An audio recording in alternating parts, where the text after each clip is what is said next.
The whole difference between construction and creation is exactly this, that a thing constructed can only be loved after it is constructed, but a thing created is loved before it exists, as the mother can love the unborn child.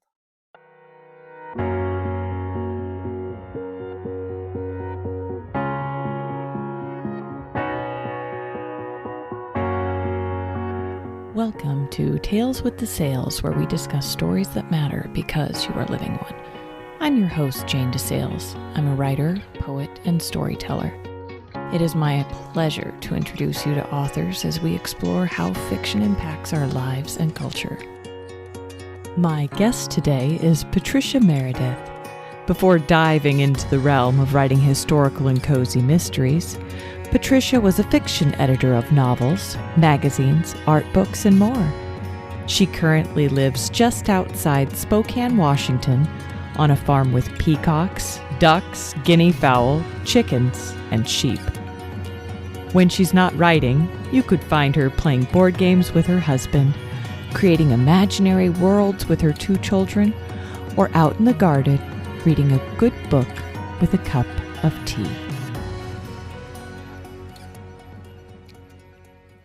We're so excited to have Patricia Meredith with us today. And Patricia, would you like to share some literature with us? Absolutely. Thank you for having me.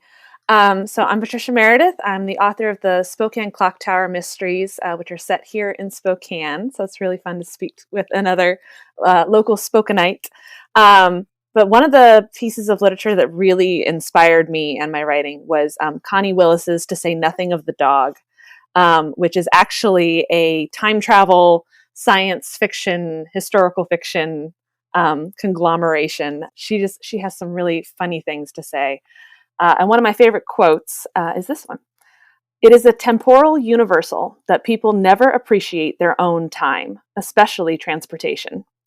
20th century contempts complained about canceled flights and gasoline prices. 18th century contempts complained about muddy roads and highwaymen. No doubt Professor Petic's Greeks complained about recalcitrant horses and chariot wheels falling off. And of course, being a time travel book, it really delves into why history is important. And that's one of the things I love about it, because I write historical mystery, technically. And so I wanted to also jump back to explain Professor Petit. He's one of the professors at Oxford, and he's in the midst of an argument with one of his fellow professors about whether history is important or whether it's down to just a science now. It's all about dates. And so the other professor is saying that history is no longer a chronicle of mere events. It is a science.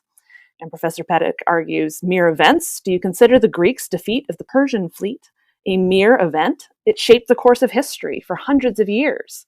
Events are irrelevant to the theory of history. What? Do you consider the Battle of Agincourt irrelevant, or the Crimean War, or the execution of Mary Queen of Scots? Details, he said. Did details matter to Darwin or Newton? As a matter of fact, they had.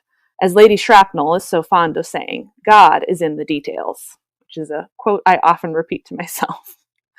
But Professor Petit goes on. What about love? What of Antony and Cleopatra's love? Was that irrelevant to history?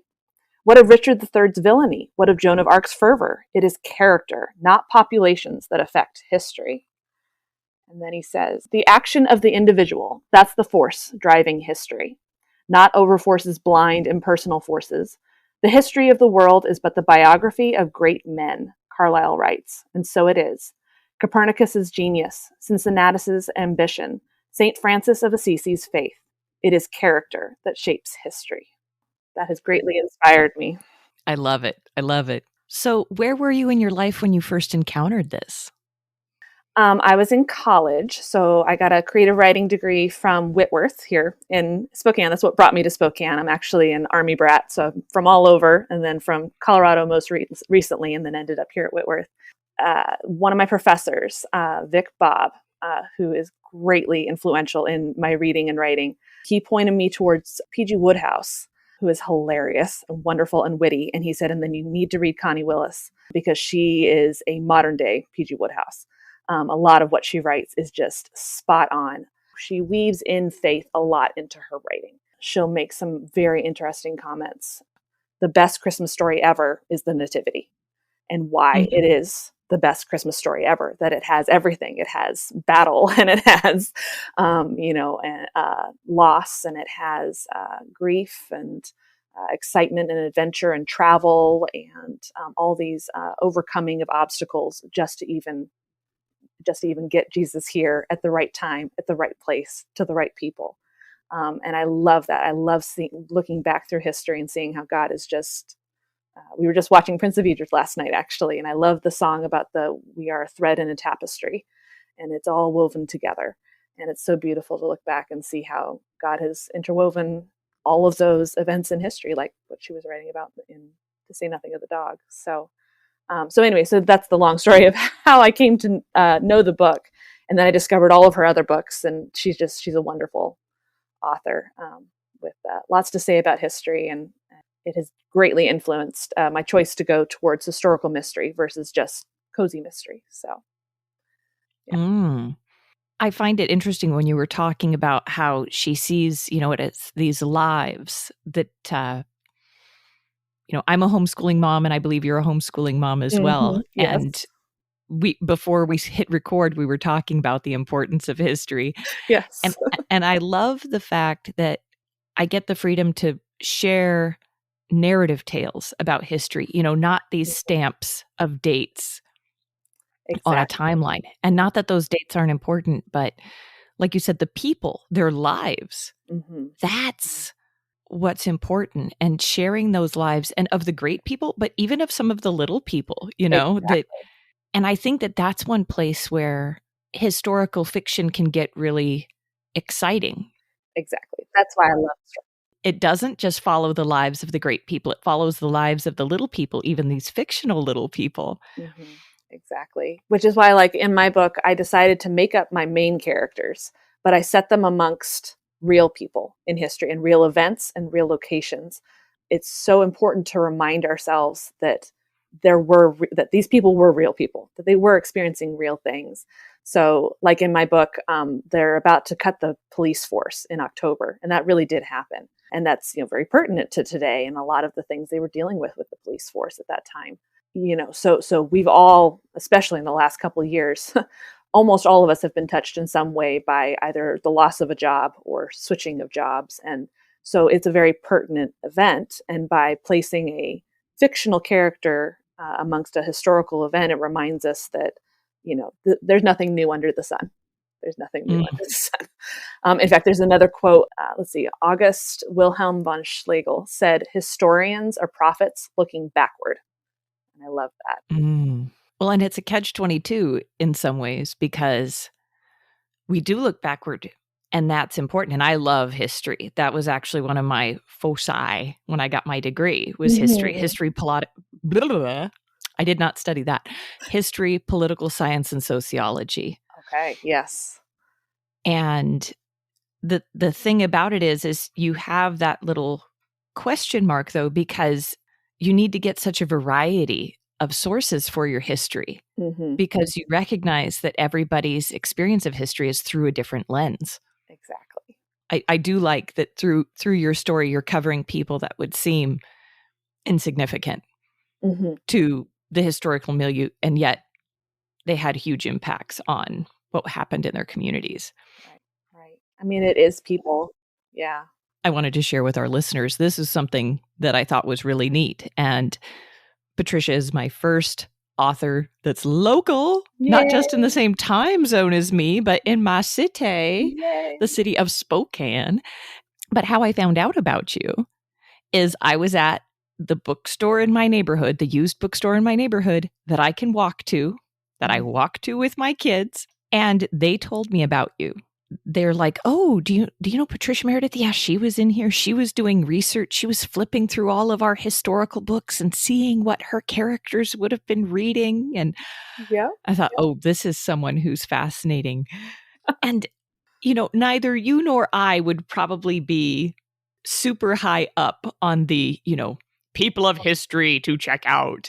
Right. And yet our work can have an impact on our communities, on relationships and all this. And I just think it's so fun. I also noticed that you try to get people to support their local businesses as well. Oh, absolutely. Yeah, I think that's really important. I think literature is a great basis for community. And I think right now, especially, people are really looking for community.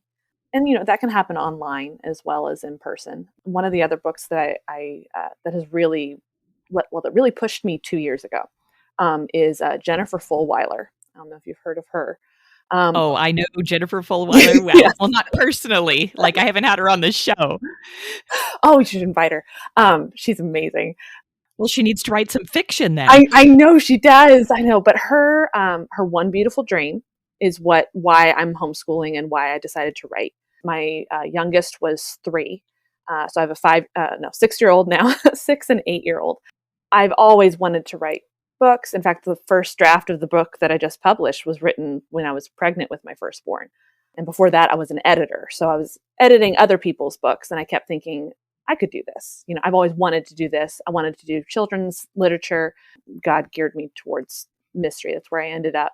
And I love it. I absolutely love it. But one of the books that helped me to realize that as a mom, it was okay for me to find my blue flame. That's her new one, is Your Blue Flame. And one of the things she says in there is about seeking impact, not adoration.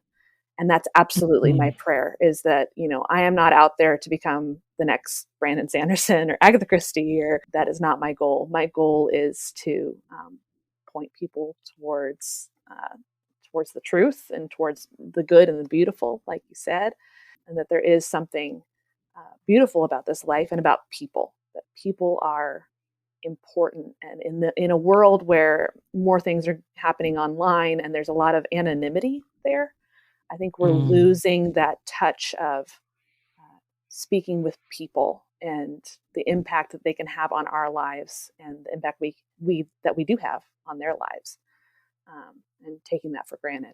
Yeah. Well, what you're saying makes me think of part of Charlotte Mason's philosophy on education, where she talks about education is about relationships, relationships between ideas, relationships behind events or within events or between events, which kind of gets back to the book that you read for us, is what it kind of reminded me of, is that idea of these experiences and how they interacted with other experiences. But I think she would also say that it's also the relationship between people, that ultimately that's where our human experience lies. And that, yes, the ideas matter and stuff, but the ideas, in my philosophy, matter in the way that they impact the human experience, because that's where we're at. Absolutely. I mean, and the Bible is full of like how you started with, that it's the little people. God loves using little people, and he loves putting them in situations where they couldn't possibly achieve what they need to achieve without him. So, I mean, repeatedly, the most obvious one is people getting pregnant, women getting pregnant when they shouldn't be able to anymore. And, and him saying, I'm going to take you even past that. And, Abraham making bad choices and all of the, saying, well, I can't wait for God. Nope, that's not possible. I'm going to do it my own way. And every single time God comes back and says, nope, my way is better. And just proves his awesome power. He sees it all. Well, and he can even work with our mess ups as well. Because like you mentioned Abraham again, and I'm thinking about when he tried to pass his wife off as his sister. Yes. Like, what? Yes. You're like one of the patriarchs and you did what? Right. And so I guess I look at how impatient and rash Peter is. Yes. Yes. And yet look at the way that Jesus used Peter. And so I'm like, okay, I love St. Peter. I can identify with Peter. Yes. Right. Let me go throw up some tents. Right. What? Just sit down and pay attention to what's going on. Exactly. I think that's such a good lesson for our kids too, as a homeschooling mom. Like, that's what I try to come back to when we're reading the Bible, when we're reading history, is that, God can still use you. You can make a mistake. You can make bad choices, but his good will overcome all. And in the end, he has it all. So you just have to keep coming back to him fall on your knees and realize that, he knows what he's doing. And your mention of Peter. So one of the best Christian historical fiction things happening right now is The Chosen. Have you watched The Oh, Chosen? yes. Yeah. Yes. That just, oh my goodness, it just hits me right here in my little historical fiction heart. As soon as because it's one of those shows I put off, and I was like, I don't know if I want to watch that. And people kept talking about it, and we watched it, and I sobbed through every episode because it just hits me so hard. And then we actually just started watching it with my kids, and then we'll go look up the Bible passage that it references, during it. So like we just watched the episode where Jesus provides all the fish for Peter and Andrew, and calls Peter and Andrew and James and John. What I love about The Chosen is the chills you get when they'll say things straight out of the Bible amongst this historical fiction retelling. So then you go look it up, and you're like, oh, because it's in a historical fiction retelling, there are lines that you're like, wait a minute, I know that's in the Bible, but or other lines where you're like, wait, did that really happen? Is that really what he said? And you go look it up, and you're like, oh my goodness, that is what he said, but it never struck me the same way until you put it into a story format, the way The Chosen does. The calling of some of the disciples. Oh, who's the one? The apostle, when he calls Bartholomew, and he's the architect, and there's the whole "I saw you under the fig tree." That hit me so hard because it was just like that. That is my story. But I also identify a lot with Peter. His whole struggle of he can do it all himself. I am a 1 on the Enneagram. I am a perfectionist, and one of the biggest things God is always working with me on is me letting go and realizing that He's got this.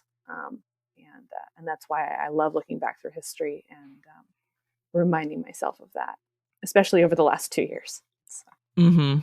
I know the thing that really struck me about The Chosen was the humor. I was kind of surprised by that at first. And it was so refreshing, and that it wasn't anything crass at all. No. But it was clearly, if Jesus Christ is fully God and fully man, part of the human experience is humor. Absolutely. And that he would have had, and he is the perfection of the human state as well. And so his sense of humor would have been fantastic. Exactly. Yeah. And they don't turn him into a clown, but they show like the relationships, and that there's going to be humor, and that we humans are silly. And that he was just there. And that's one thing that I love about how the writers do it and how Jonathan Rumi does his performance. Yes. Is it reminds us that of those human aspects. And I mean, like, you read the Gospels and you pray and things like that, but something about, like you said, in the fictional format gives a more well-rounded experience of the Gospels. And I know it sounds terrible because you want to say, well, reading it is enough. And reading it is enough. I mean, it is. But we get so caught up in our own experiences, and we cut off history, whether it's biblical history or regular history, and we say, that happened there, that isn't relevant to my life. And we lose the connection. We lose the relationship. The other thing that I recognized just now is by incorporating humor, I think it's another invitation to humility. Yeah. Of not taking ourselves totally serious and being this clenched up, tight, unsurrendered person. And that humor lets us let go of some of that control and that grasping. Yay, The Chosen. Yes. This is kind of why I started this show in general, is this whole big question of why does fiction matter? Exactly. In fact, you mentioned adorning the dark, and there was a quote in there that made me think of your podcast, and I just thought, oh my goodness, it's so pertinent. He's talking about fantasy, about writing fantasy, and why fantasy is important. And he says, Tolkien and Lewis held the fabric of Narnia or Middle Earth in one hand and clutched ours in the other, building a bridge so we could set out for perilous realms and return safely with some of the beauty we found there. Sorry, it gets me choked up. The stories that awaken us are meant to awaken us not only to the reality to come, but to this world and its expectant glory. And I love that idea of fiction reminds us that we're not alone, that God is creative. So it's okay to be creative. He made us that way. There is a beauty in that, like you said, just the connection. And sometimes you can see that easier when we take that step back. I think that's what it is. It's almost the uncanny valley thing from like science fiction. So the uncanny valley, if you're not familiar with science fiction, is the idea that, like specifically, they'll talk about it with androids. So if they're making robots that look too human, there is a point where it's the uncanny valley. They're so close to human that it makes you feel uncomfortable. In fact, there's some cartoons lately that have made me feel like that. We were watching Raya, and the animation was so real. There was times when it bothered me how realistic their facial expressions were. It pulled me out.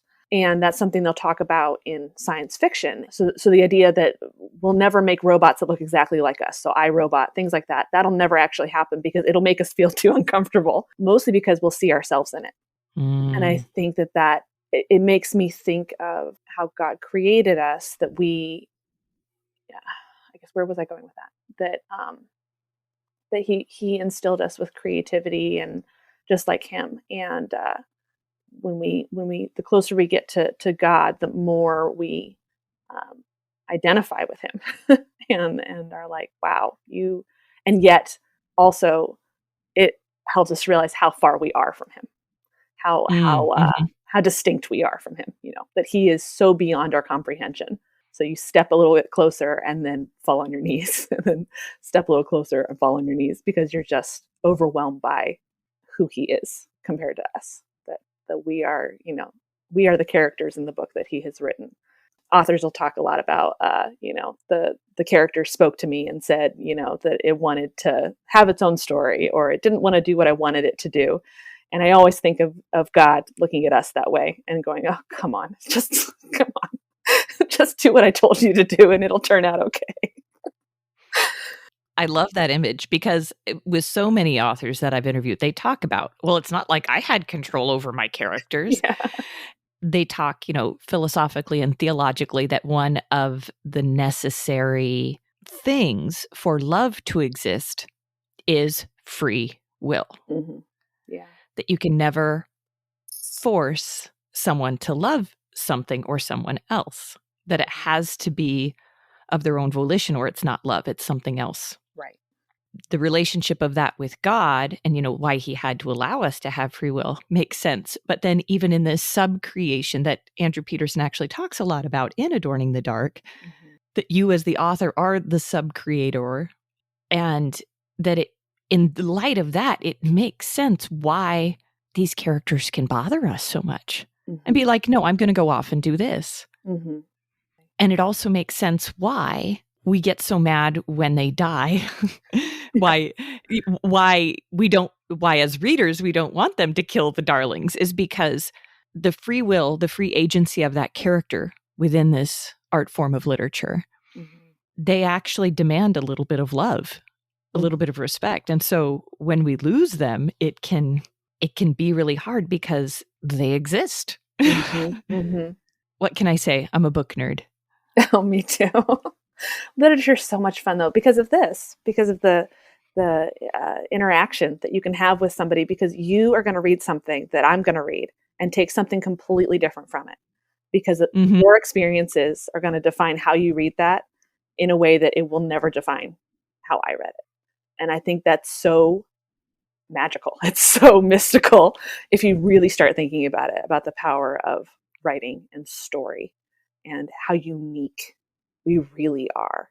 And with art in general, but the difference between a lot of art and literature is, and this is not to denigrate visual arts at all, but how much time does the average person spend with a painting unless it's in their own home? If you spend an hour or two in the Louvre with one particular piece, that would be an extraordinary experience of 1 or 2 hours. How many hours does it take you to read a book? Yeah. That you're engaging with this for an extended period of time and transporting to this place, and that the place is not static. Mm-hmm. Yeah. The place moves along in time and space. And so it's a different type of experience. And I think that probably the longevity of the experience probably fires different parts of our brain. Mm-hmm. Mm-hmm. I don't know which parts those are. I think mine probably work, but that's to be determined. Well, and what you're saying there too, like with that you can actually, I can even read the same book multiple times, and each time come to it with a different experience, right? Oh heavens, yes. And so it'll mean something different to me, and I think that's part of the power of the Bible, is that every time you read it, it means something different to you, right? Because of your experiences. And so those stories, you will identify with something different, or a line will jump out to you differently. A verse will mean something to you because you're like, oh, now I've had this experience. Wow, that just cracks open that idea so much more. How beautiful that is. Well, and the thing about that blows my mind is when you realize that from all eternity, God had that in mind. Your particular experience with his word in mind. And he knew you would pick it up. And so he didn't just inspire you to pick it up at that point, but he inspired the human writers or storytellers to use those precise words where they did to touch you 2,000, 4,000, 6,000 years later. Right. Yeah. Where you're at. That it is the most alive story ever. Right. Exactly. And it is history, and it is poetry, and it's a love story. Mm-hmm. There's a reason why it's the best-selling book of all time. Well, and it just occurred to me, that we always talk about parables, that Jesus taught in parables because we are tied to story. Mm-hmm. Well, and it's not even just the parables. It's all of Scripture, is a story, and it's not fiction. I mean, it's not a science textbook either, but that it is story, that he's still teaching us through story. Yeah. But he incorporates it. God's kind of like a homeschooling mom.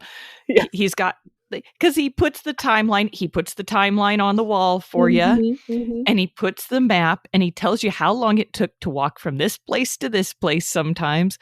And he tells you who's dad and mom, and who was in charge at that time, who was the ruler of the Roman Empire. I love that idea. It was the homeschooling mom. That is so spot on.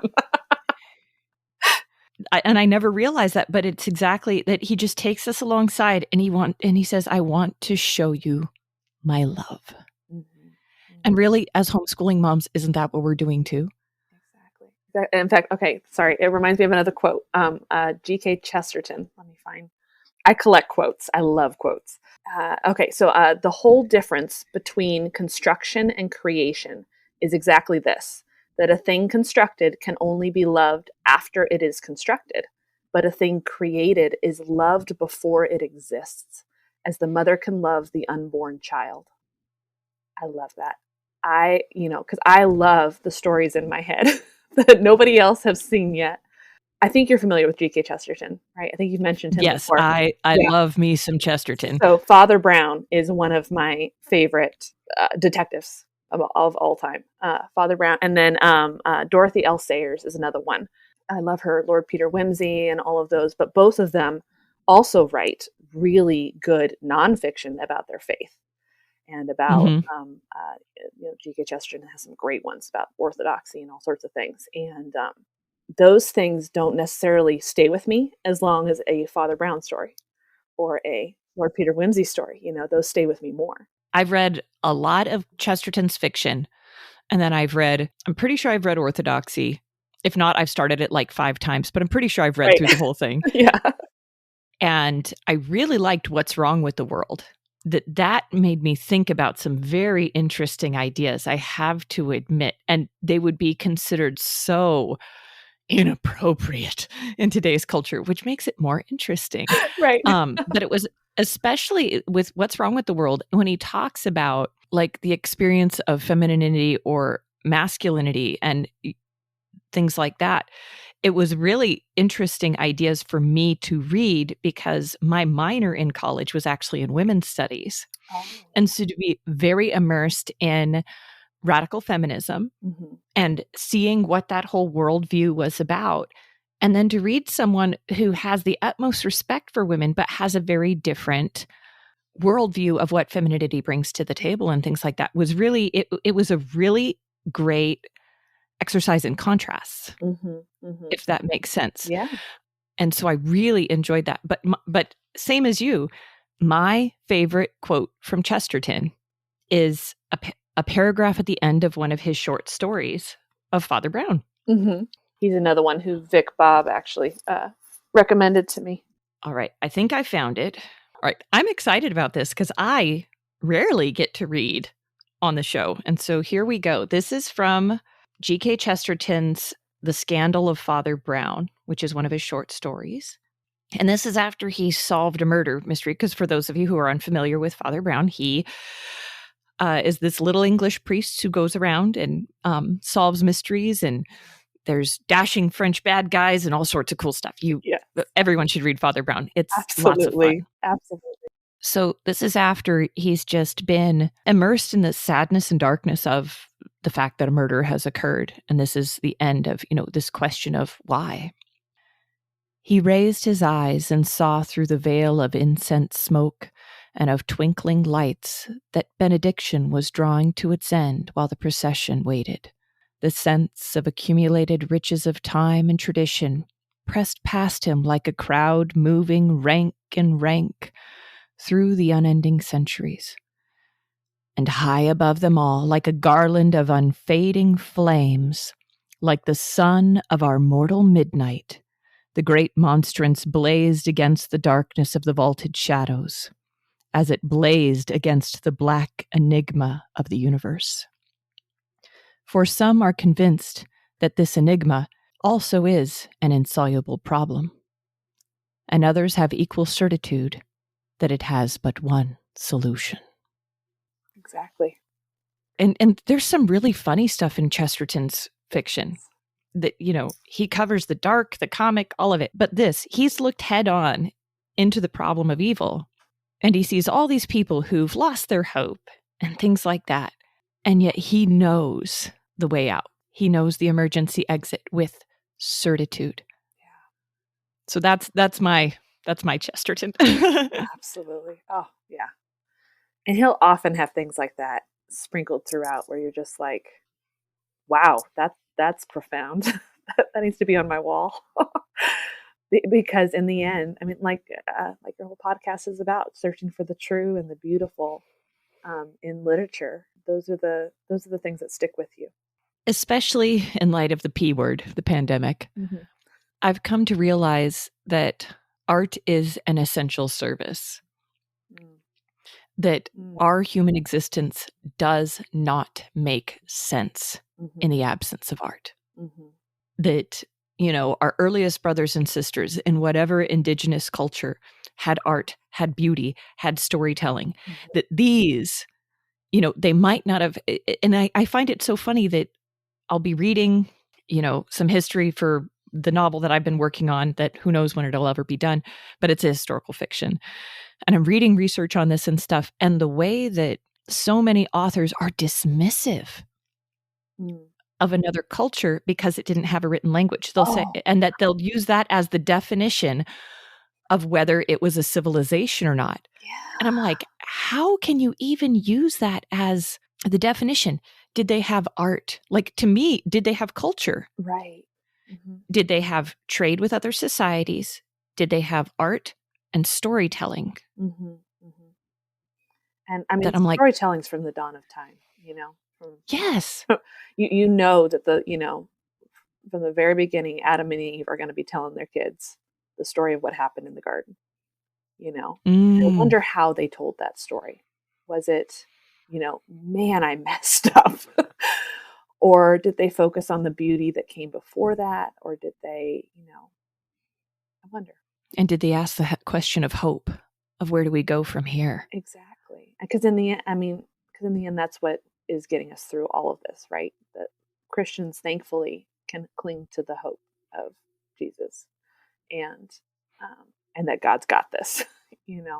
I cannot imagine going through the past 2 years not being a Christian. I can't go there mentally. I just can't. No. I think you said you're reading Corrie ten Boom. I The have Hiding it. Place. It's in my box. Yeah. It's in my box of to be read. I know my listeners can't see this, but hold on. This is my box. Holy cow. All right. She's got an enormous box, guys. Right. And it's heavy. And that doesn't even include the ones that are on my Kindle. Right. Yeah. And that also doesn't even include the books that I'm reading for future guests. Right. Yeah. Well, when you read The Hiding Place, it's going to hit you really hard given recent events. I mean, speaking of quotes, that thing is full of quotes that are so pertinent to what is going on right now. Just the seeking, the need for hope in the darkness. That's one of the reasons why I wanted to make this show, is I thought that I just want people to read. Mm-hmm. I think that there's a big draw in our culture. For some reason, we've fallen out of love with reading, especially with so many other alternatives that are available to us. Mm-hmm. And that especially when you hit adulthood, once you stop reading to your kids, you stop reading fiction altogether. And I'm like, hold the phone. But this is how we develop so many parts of ourselves and story. And like you said, this ties into history too. Can you experience history? It goes back to the quote you read at the beginning. Can you experience history without story? In the absence of story, we lose sense of self. Well, and if you think about the word history, it's his story. That's what history is it's God's story. And it has the best characters and the best plot development and the best character arcs and redemption cycle and all of those words. Plot twists. Yes, plot twists. History is the best sort of. I think that's why people are drawn to historical fiction and just history itself. I love reading history books too, but historical fiction does add another layer to it that I appreciate. I think because it just reminds me, unless I can find a book like Alison Weir. Alison Weir writes amazing biography and history books about Henry VIII and Anne Boleyn and that whole series of part of history. But she then started writing historical fiction as well. And it's interesting to see, basically, she decided to write historical fiction because she had done all this research into the actual story, and there's gaps. There's holes. There are things we don't know the answer to. And speaking of, recorded history and whether they're civilized or not, if they're recorded or not, boy, can you get into bias there. History is full of bias and what has been saved and what has not been saved and how it is worded. And again, the whole idea that we're going to come to a story from a different experience, from a different point of view every single time. And one of the most important things I think as historians that we can remember is that even as we look back and we're putting our 20th century, 21st century lens upon history, we have to remember that, they were coming to it from a totally different place. So again, The Chosen. One of the things I love about it is their reminder that Jesus grew up with the stories of the Old Testament. That was something that had never really hit me. I'd grown up knowing, he celebrated Hanukkah. He celebrated Passover. He celebrated all these things because he was Jewish. And I remembered that, but it hadn't really hit me until they started making comments about Peter is joking with somebody in the tavern and about their long hair and makes a reference to Absalom and, getting his hair caught in the tree. And it's like, that's exactly what they would have been doing. Or the scene where Jesus walks in and they're picking a book to read from the Torah. And he says, John picks creation. And Jesus says, oh, that's my favorite too. And then you look at the beginning of John's gospel and it's yes. And it's just like, oh my goodness. And the word was God and the word was with God and the word was there. And it's just, it gives you chills. Yes. Oh, and I love that. And I actually go to a Latin mass, and at the end of the Latin mass, they read that first part of John's gospel at the end of every single one. And you were talking about how you encounter scripture differently when you hear it multiple times, and especially, hearing it every week at the very end, and you really think about these things. And what I love is the translation that I like the best of that is I've heard them say, like, and the darkness did not overcome it. He was the light, and the darkness did not overcome it. And what was interesting is in one of the older translations that I've read, it says, hold on, let me get my Bible real quick. Yeah. We talk about that words matter, and especially as wordsmiths, we learn that the words that we choose matter. And two things that I noticed, this is a Dewey Rheims translation, which the language is more similar to like a King James or things like that, a more traditional language. The thing that blew me away is the way that they word it here is, and the light shineth in the darkness, and the darkness did not comprehend it. And I mean, this is the whole reason that Satan said, non serviam, I will not serve, is because he could not comprehend God's love and light and goodness. And so not only did the darkness not overcome the light, but the darkness can't even get near it. Right. Yeah. And the other one, I mean, I have multiple translations, and, I flipped through all of them. But the other one in this one that really struck me is also from John, in John 19:3. Jesus' words from the cross are not, it is finished. And here it is consummated. Once again, tying us back to relationship. So, yay. Yeah. And so I think about that this is the marriage of the Lamb. I love John the Baptist in The Chosen. Oh, yes. Yeah. And him pointing to Christ, behold the Lamb of God, and tying it back to Abraham, that this is the sacrifice that was prefigured, that this is the thing that can actually save us. And in the end, Yay. That's our job, right? We are all John the Baptists pointing to God. And that's what literature should be about, is when a Christian writes it. So when a Christian is writing, and Andrew Peterson talks about this in Adorning the Dark, about the importance of being a Christian and a writer, and how that should look different from, so you can be either a Christian writer, right? So you're writing Christian fiction, right?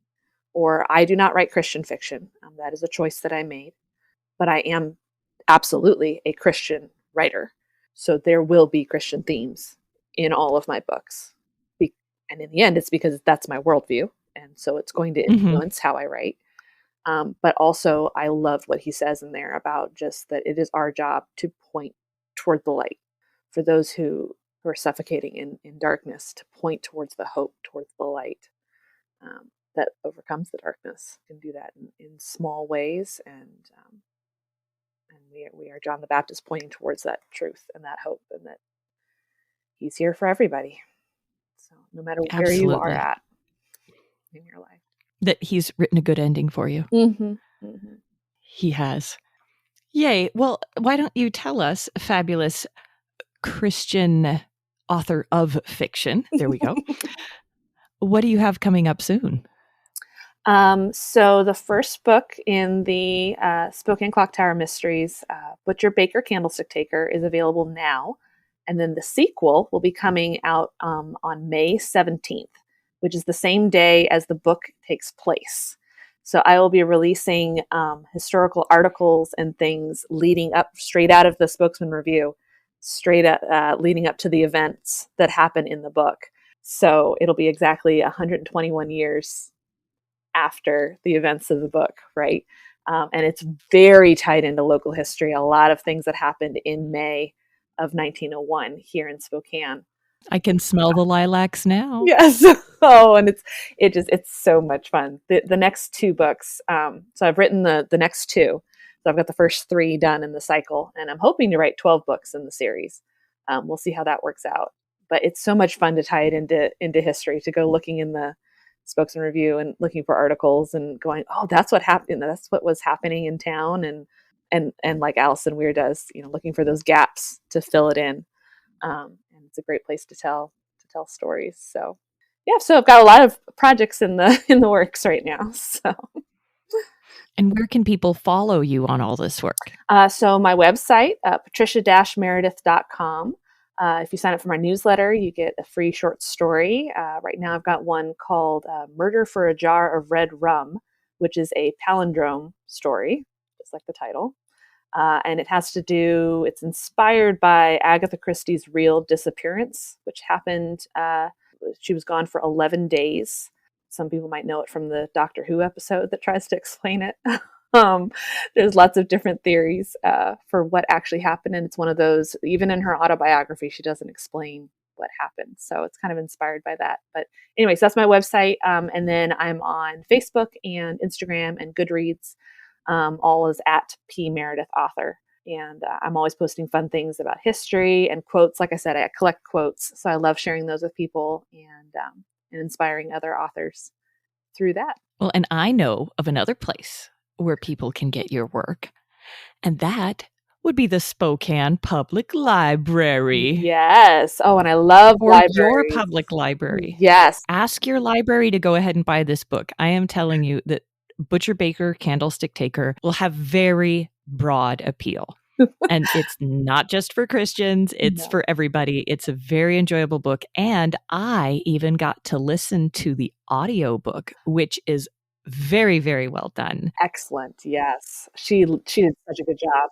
Yeah, she's doing the first 3. Rebecca Cook was my audiobook narrator. She's another local Spokaneite.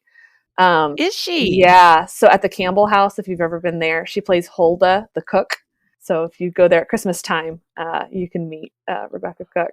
But yeah, she's doing the narration for the first 3 books, and she's spot on. So she's so amazing. But yeah, so the book is available in ebook, print, or audiobook, wherever books are sold, and through your library. Absolutely get it through your library. Libraries are amazing. And if your library doesn't have them, tell them to order it. Exactly, because if you request it through your library, then it's available for other people. So other people might stumble upon it. So. And yeah, and like I said, it's not Christian fiction. So do know that.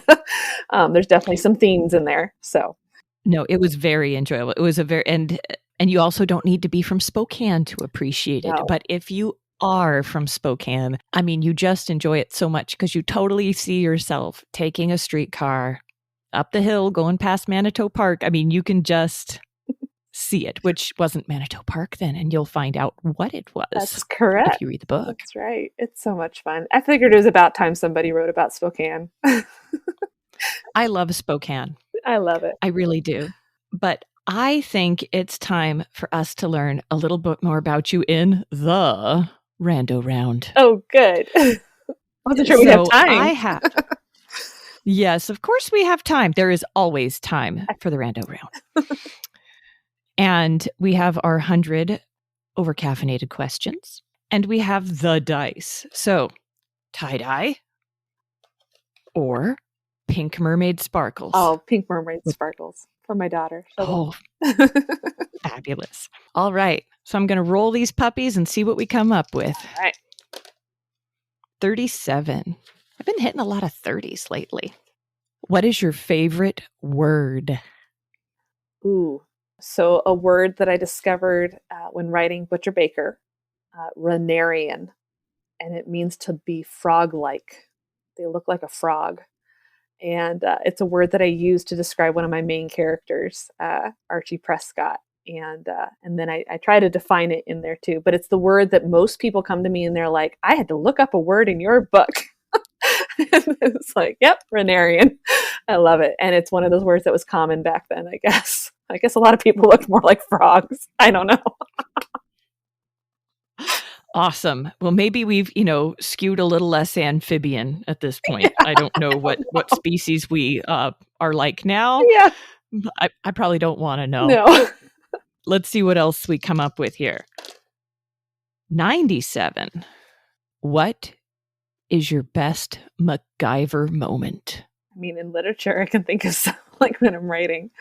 I'll come up with some. So in the 3rd book, so the one I'm working on right now, I think I can talk about this. Yeah. So Archie Prescott is one of my main characters. He's a clockmaker, and he's an inventor, and he invents things having to do with sound theory often. And so he has this idea for how to run a car using a sound engine. Archie has to come up with a way for one of my other characters, Bernard Carew. He's a detective. His wife is in a wheelchair, and she needs to be able to get out of the house and go do something to help Bernard. At that time, people in wheelchairs didn't leave their house. They didn't go anywhere unless you could really roll, a couple blocks away. But she's a very active woman. She loves to get out there. She's very science minded. I love her, actually. She's an amazing character, and I'm so excited to introduce her to the world. She has so much to say about being a Christian and also loving science and being an intellectual Christian, which sounds like an oxymoron to some people, but I love Not it. to me. I love it. So I'm very excited to introduce her. Anyway, so Archie has to find a way to get her wheelchair into a car. And so I came up with a way for him to make it so that she can drive the car herself and be in the car in her wheelchair. And that was really fun figuring that out, because it took a lot of research into cars at the time and figuring out how they worked. And I'm not mechanically minded at all, but I love research. So we were able to figure out a way to make that happen. So yeah, I guess that would be the closest thing. That works for me. It sounds fascinating. And I am really excited to read that, because this is actually something that my husband and I discuss a lot, because we're both devout Christians and we're both scientists. I don't work in a science field outside of my home and like permaculture in my garden, things like that anymore, but I was a medical technologist in a past life, and my husband is a chemist. Okay. And so, those intersections of faith and reason. Exactly. And I remember a book, because you were talking about sci-fi Yes. and intersecting with like historical fiction and things like that. Have you ever read A Canticle for Leibowitz? No, I think you mentioned it in another podcast though, and I wrote it down. So I'm going to read it. Oh, yes. It's like, I don't want to give anything away, but you've got to read it because it's a science fiction masterpiece. Awesome. It really is. The main characters are a religious order. Okay. But the way that it's handled, but I don't want to give anything away, because it's just, everyone should read this. I don't care if you're secular or Christian or whatever. The book is just mind-blowing. Awesome. But awesome. in it... When was it written? Oh, the 1950s.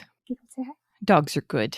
But no, okay. you need to read Canticle for Leibowitz. I'll tell you just a little bit, because I think it'll make it even more fascinating for you. No, I can't, because nope.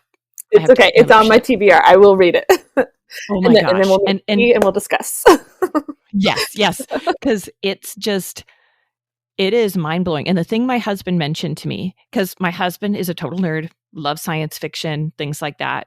Like nerd, we're both nerds. We're like Tolkien nerds, role-playing game nerds, awesome. Just nerds, Christian nerds.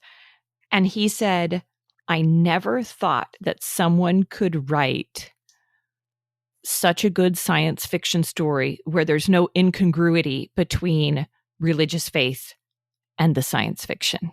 Wow. Yeah, because that's very rare. It feels like most science fiction comes from an atheist point of view, and it usually in the future there's no faith, or in the future they've disproved the church and all of this, and I hate that, because it's like, no, sorry guys, if we learn anything from history, it's that God has overly proven himself. So you were saying that you couldn't, that the idea of having science fiction and Christianity together, that this is this anomaly. And it's like, well, why on earth should it be an anomaly? We have a God of reason. He is the author of science. So why can't we have science fiction that incorporates the idea of a first cause? Why is that? Right. Why is that not allowed? Right. Exactly. Anyway, let's roll the dice. We have 46. When is the best time to start writing? Now. Right now, you have a story to tell that is unique. I mean, we've been talking about how everyone comes to literature from a different experience and you're going to read it differently every time. But when you're writing a book, it's the same way. Write it right now, because the worst that can happen is you go back and you have to edit it and revise it. In fact, you have to. That's one of the biggest things that I learned about writing, realizing that even the professional authors do not write and it's perfect. They write a first draft and then they revise it and then they revise it and then they revise it and then they have somebody else read it and then they revise it. And that's where the really good literature comes from. It has been read and edited and revised and fixed a million times. And as a young author, I did not understand that. I thought, well, I will never be Brandon Sanderson because he can sit down and write this epic thing in one sitting. And it was actually listening to him. He has a podcast called Writing Excuses. And I went back and listened from the very beginning. It's come a long way now. It's been on for like 15 years now.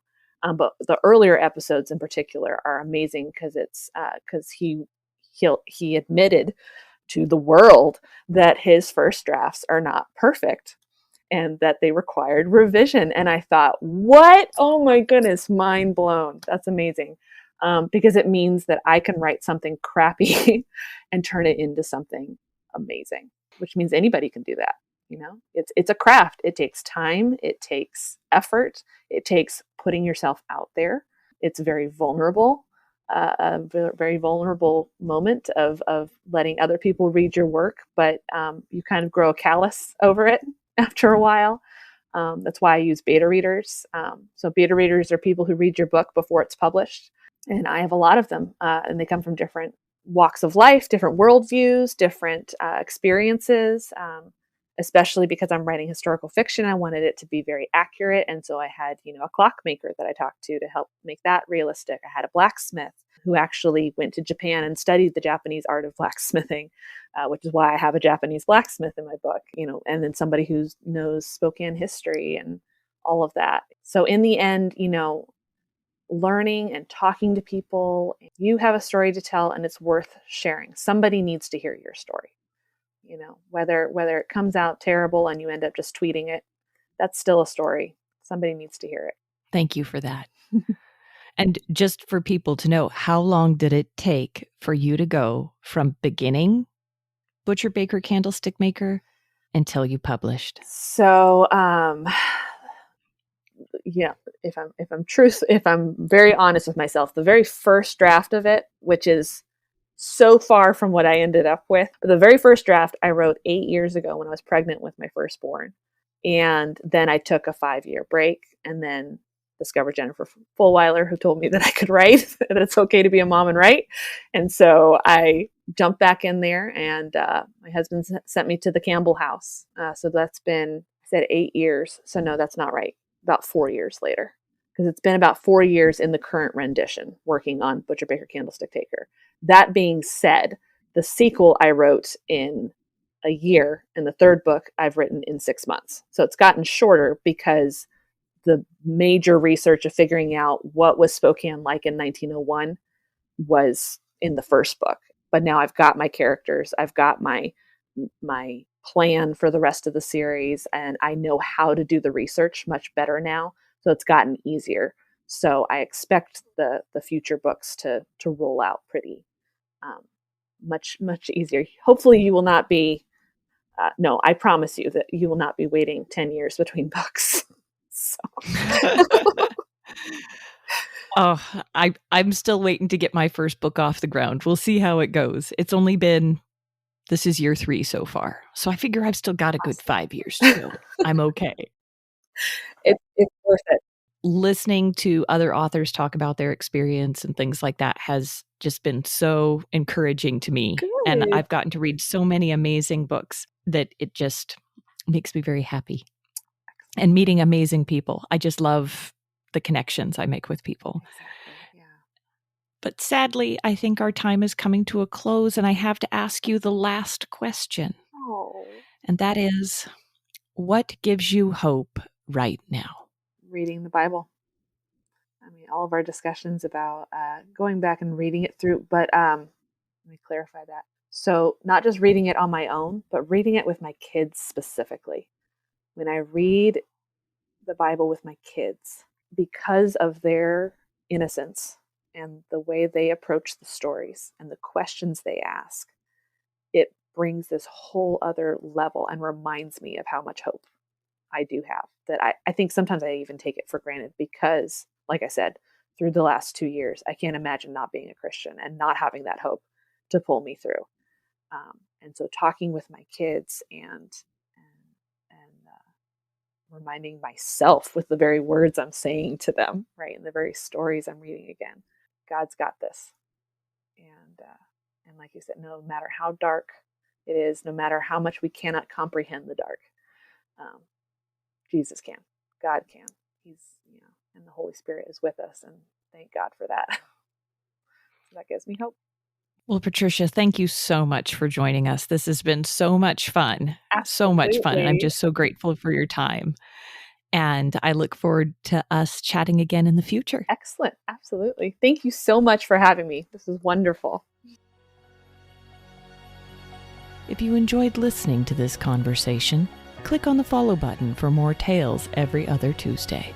And in the meantime, read stories that matter because you are living one.